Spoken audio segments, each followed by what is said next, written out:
আল্লাহর হাবিব সাল্লাল্লাহু আলাইহি ওয়াসাল্লামের জীবনী জন্ম থেকে নিয়ে ওয়াফাত পর্যন্ত 4 ভাগে ভাগ করা যেতে পারে। একটা আলোচনা করা, আল্লাহর নবীর জীবনী আলোচনা করা 1 ভাগ ফরজ, দ্বিতীয় ভাগ ওয়াজিব, তৃতীয় ভাগ হলো সুন্নত, চতুর্থ ভাগ হলো মুস্তাহাব। কিভাবে? রাসূলুল্লাহ সাল্লাল্লাহু আলাইহি ওয়াসাল্লামের মিলাদ জন্ম নিয়ে আলোচনা করা, এখানে আমাদের আমলের কিছু নেই, আলোচনা করলে সওয়াব হবে।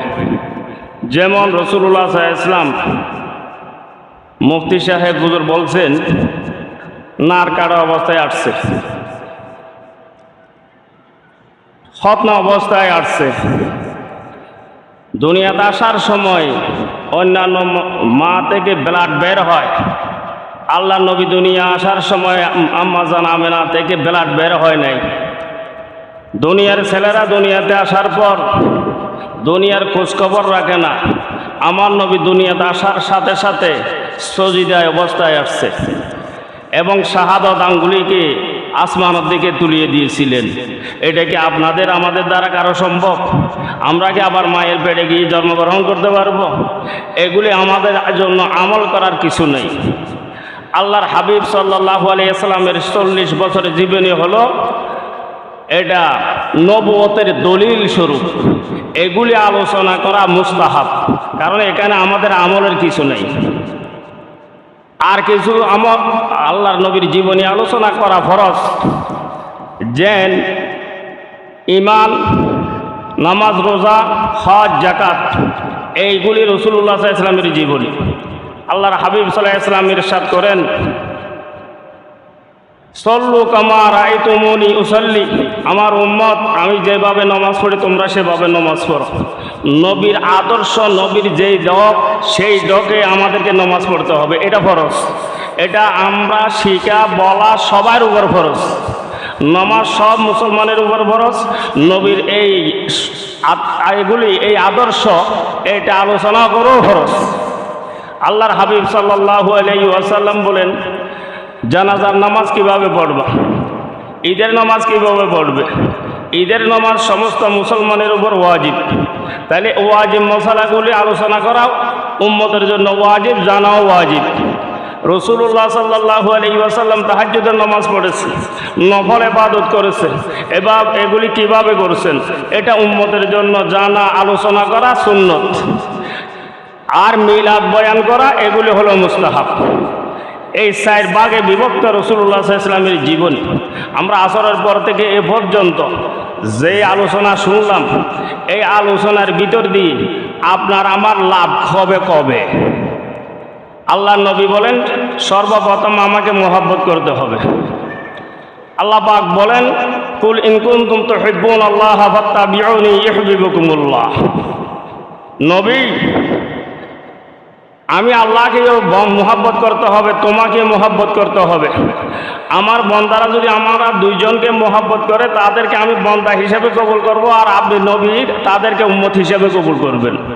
যদি মহব্বত না থাকে তাহলে আমি আল্লাহ তাদেরকে বন্দা হিসেবে কবুল করব না, আর আপনিও উম্মত হিসেবে স্বীকার করবেন না। এই জন্য আল্লাহর হাবিব বলেন, মান আহাব্বা সুন্নতি ফাকাদ আহাব্বানি ওয়া মান আহাব্বানি কানা মাই ফিল জান্নাহ।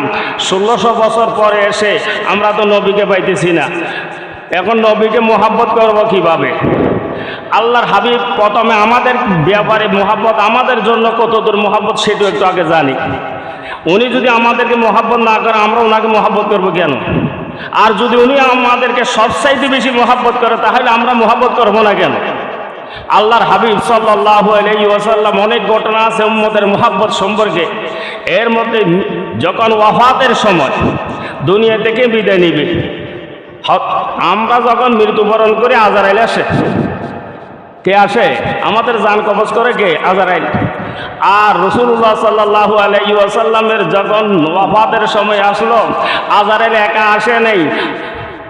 আজরাইল একা আসে নাই, হযরত জিবরিলকে সাথে নিয়ে আসছে। ভাই, ওই দরবারে তো আমি কোনোদিন যাই নাই, আমি ওইখানে একা একা যেতে পারবো না, আপনি সহ আসেন।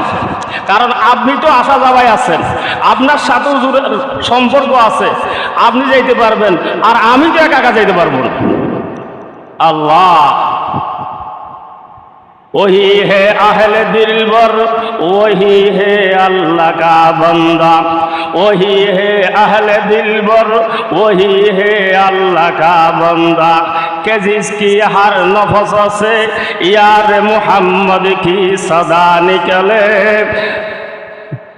उम्मत तो এটাই যার জবান দিয়ে সব সময় আল্লাহর নবীর আলোচনা থাকে, আল্লাহর নবীর দরুদ শরীফ মুখে জবানে থাকে, উনি এটাই উম্মত।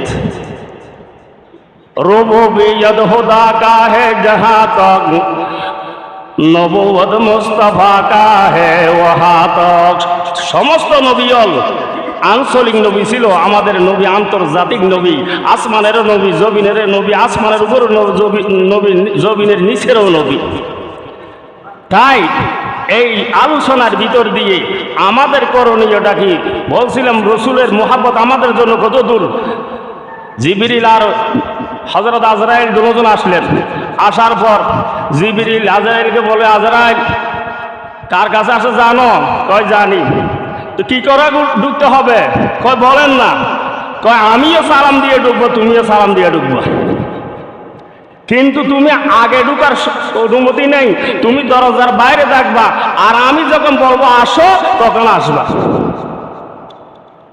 হযরত জিবরিল আলাইহিস সালাতু ওয়াস সালাম রাসূলুল্লাহ সাল্লাল্লাহু আলাইহি ওয়াসাল্লামের দরবারে এসে বললেন, ইয়া রাসূলুল্লাহ, আজরাইল এসে গেছে, আপনি যদি অনুমতি দেন উনি ঢুকতে পারে।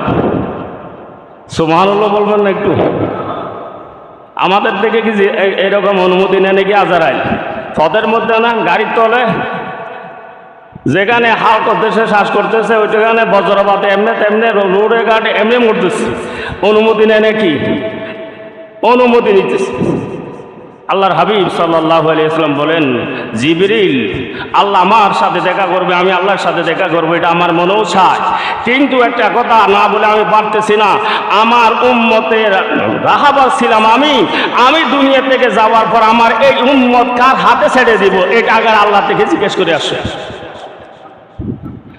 আমি যে জিম্মাদারি আদায় করেছি এই উম্মতকে যে আমি রাস্তা দেখাইছি, এই উম্মতের দুঃখে সুখে আমি ছিলাম, আমি চলে যাওয়ার পর আমার উম্মতের দুঃখে সুখে থাকবে কে, সেটা আগে বলে আসছো। হযরত জিবরাইল আলাইহিস সালাম চলে গেলেন আল্লাহর দরবারে, বললেন, আল্লাহ আপনার হাবিব এই কথা বলতেছেন। আল্লাহ পাক বলেন, যাও আমার হাবিবকে বলো, আজ থেকে আমার হাবিবের উম্মতের জিম্মাদারি আমি স্বয়ং লা ইলাহা ইল্লাল্লাহ মুহাম্মাদুর রাসূলুল্লাহ, আমি আল্লাহই জিম্মাদার বলে আমি জিম্মাদারি নিলাম, এটা আগে তুমি বলে আসো। এরপরে রাসূলুল্লাহ সাল্লাল্লাহু আলাইহি ওয়াসাল্লামের জান কবজ হয়।